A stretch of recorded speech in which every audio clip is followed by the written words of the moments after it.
Ego biramworohera kuko ni ibintu bikonektana ko kuba umusirikare no kuba mu bintu bya siporo biri hamwe, rero niyo mpamvu binyorohera gukorana byose.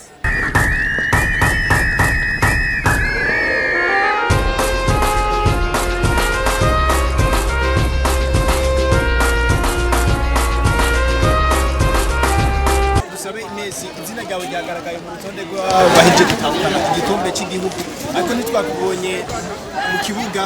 Inès yahora he? Mbega twitege Inès mu bundi buryo? Ego Inès yahora muri novuga nka vacances canke konje, kubera yuko ubu sinkitwa Inès gusa nitwa mama naka.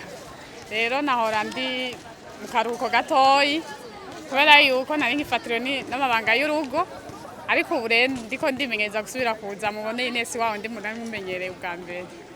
Inès mbega n'umusirikare Inès mbega biramworohera gukora amabanga y'igisirikare y'igihugu hamwe no gukina volleyball?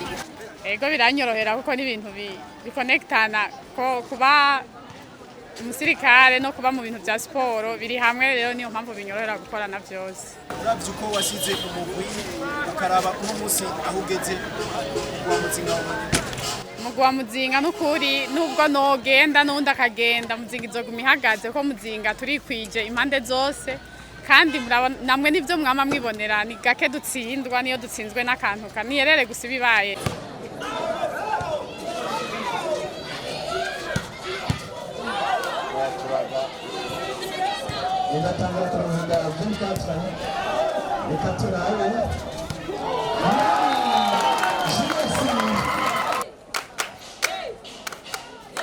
Umunsi muratandukanye igikombe rwego ry'igihugu, mbega harakajambo mva ushikiriza indongozi za Muzinga zimwe n'abakunzi bayo muri rusange?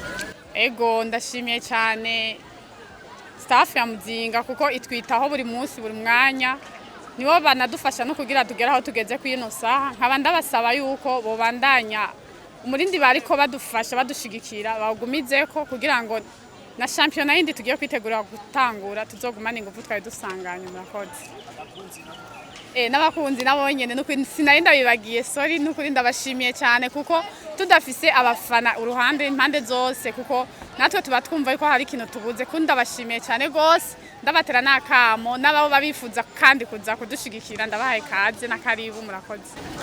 Ego namwe.